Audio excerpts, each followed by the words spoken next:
Railroad progress. Progress that reaches from coast to coast, keeping pace with the growing needs of a great nation.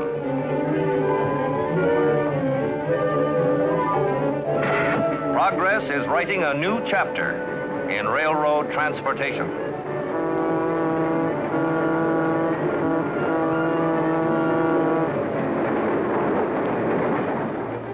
New comforts, conveniences, dependability, safety. Every year, millions of Americans travel billions of miles on the railroads, enjoying this relaxed and tension-free way to journey, enjoying the safety and certainty which the railroads bring to everyone's travel planning, regardless of winds, the weather, or visibility. There are extra comforts, too. Air-conditioned coaches, master bedrooms, each with a private bath, meals prepared by expert chefs, electro-pneumatic doors which open at a touch, public telephones. From certain trains, you can telephone your home or your office as readily as from the corner drugstore. And still more improvements and greater comforts are on the way. So take a look into the past to remind ourselves of railroad travel in times gone by. In the year 1850, this was coach travel deluxe. This locomotive, made in England, was aptly named the John Bull.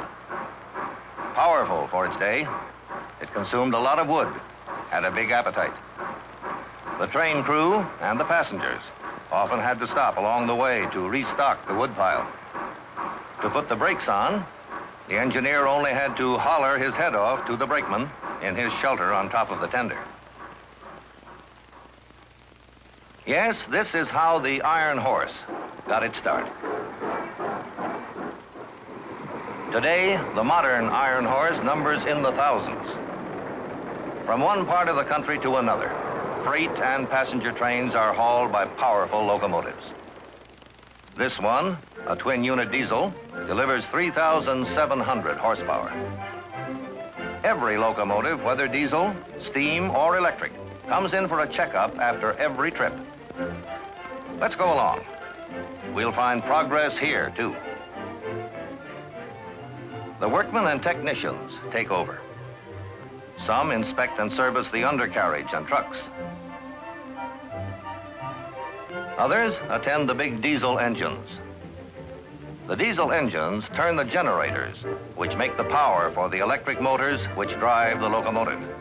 And to service this equipment requires expert knowledge of engine maintenance and of new devices, like this relay for the cab signals, and this governor of the speed control. Inside the cab of a diesel, we can see a few of the many modern devices which aid the locomotive engineer. These are the cab signals. They reproduce the wayside signals. In fair weather or foul, in sleet or fog, our engineer knows at all times the conditions ahead. This duplication of the wayside signals on the cab signals is accomplished by electric impulses flowing through the rails.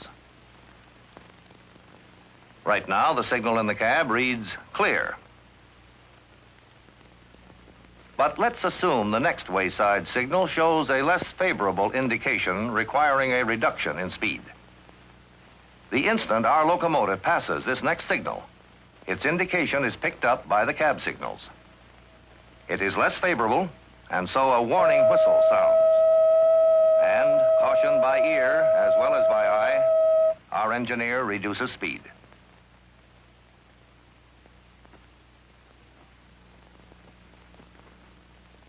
These are his controls: the throttle and the air brake, and their function is obvious. What is not readily apparent is that these locomotives are equipped with speed control, which automatically slows down the locomotive and stops it if the engineer should fail to obey the signals. Just imagine if you had such a device in your automobile. You would never get a ticket for speeding. Here's how it works. Let's suppose our engineer is proceeding under a signal like this one, which indicates a clear track ahead. Now, a less favorable signal appears, instructing him to slow down and prepare to stop. Our engineer has 6 seconds to take action. If he fails to act, the automatic speed control takes over and stops his train. But seeing is believing, so we'll take a demonstration ride. It's raining, but visibility, good or bad, has no effect on the cab signals and speed control. The cab signal indicates we may proceed at 30 miles per hour, no more, and be prepared to stop at the next signal. Our engineer knows we are going to demonstrate the automatic speed control. Like all engineers, he knows every foot of the railroad in his territory, knows exactly the location of every switch and signal. Here goes the signal change to restricting, which in railroad language means slow down and be prepared to stop. Our engineer acknowledges the warning whistle, but otherwise he purposely takes no action.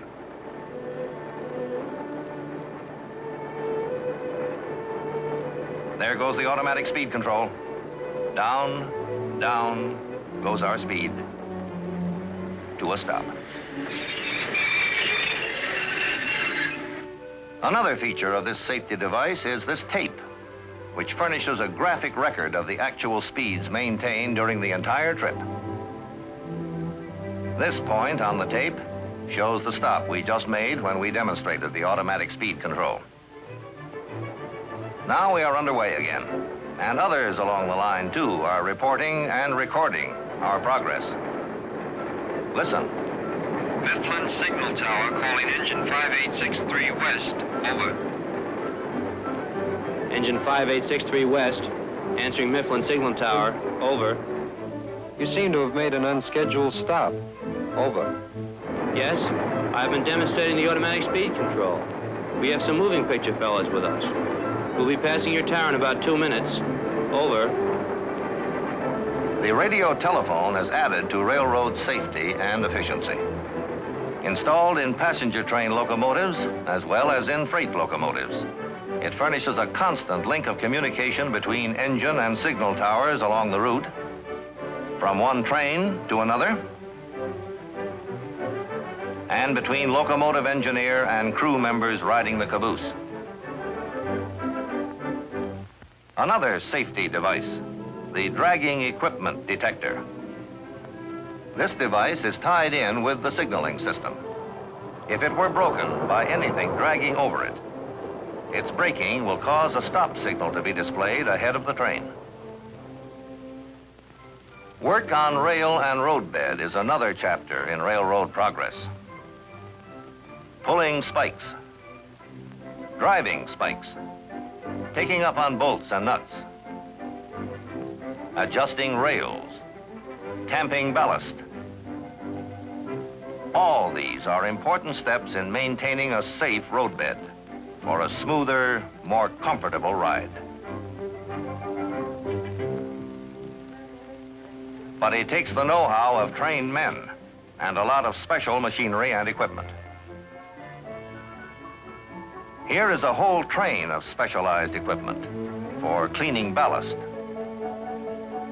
A good, safe roadbed depends on clean ballast to provide proper drainage. So these big diggers pick up the ballast for a thorough cleaning.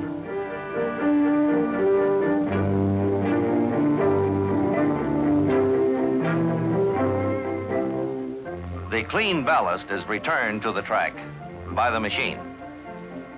This kind of attention to roadbed maintenance is a year-round job for many similar crews, constantly at work on the thousands of miles of trackage in the system. And these thousands of miles get a regular checkup, too. This rail detector car X-rays the rails. An electric current can ferret out a possible defect in the rail long before it is visible to the human eye or troublesome to safe operation. Whenever this machine reports something suspicious, The rail is carefully marked so that the maintenance crew following along can replace it with the new one. Still another forward stride is this man-made valley.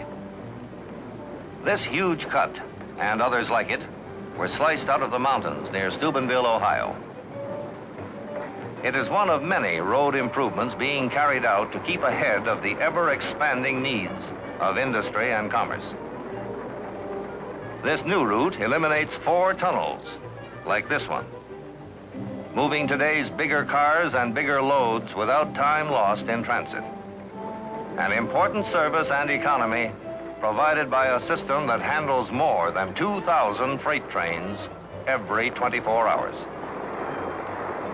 More and more freight trains are hauled by powerful multiple-unit diesel locomotives.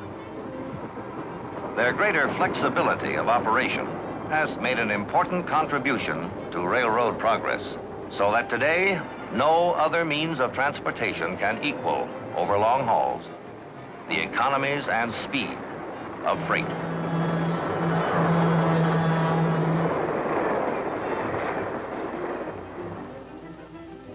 The call for increased facilities, for more rolling stock, is something the railroad anticipates. This reserve capacity is being increased. New freight cars are coming off the line in ever-growing numbers. Hopper cars, boxcars, flat cars, roomier passenger cars, more luxurious appointments, more of the things that make railroad travel enjoyable, even buying your ticket and making a reservation. Here at Pennsylvania Station, New York, you will find a device we all have wished for, a device to speed our reservation. Yes, on the Broadway Limited to Chicago, leaving next Monday, a bedroom. Your ticket clerk simply dials a number, and a new kind of recording machine tells him instantly what kind of space is still available. Listen. Broadway Limited Monday. Space still available. Roomettes, 1 drawing room, bedrooms. Yes, there is a bedroom available. Let's see how fast this reservation is put through. On this box, the ticket clerk sets certain dials. And then, presto, a message giving date, destination, and space desired goes out by wire and is received in the reservation department. At the same time, an electric file is set in motion, which finds the correct space index drawer, brings it out automatically for the reservation clerk.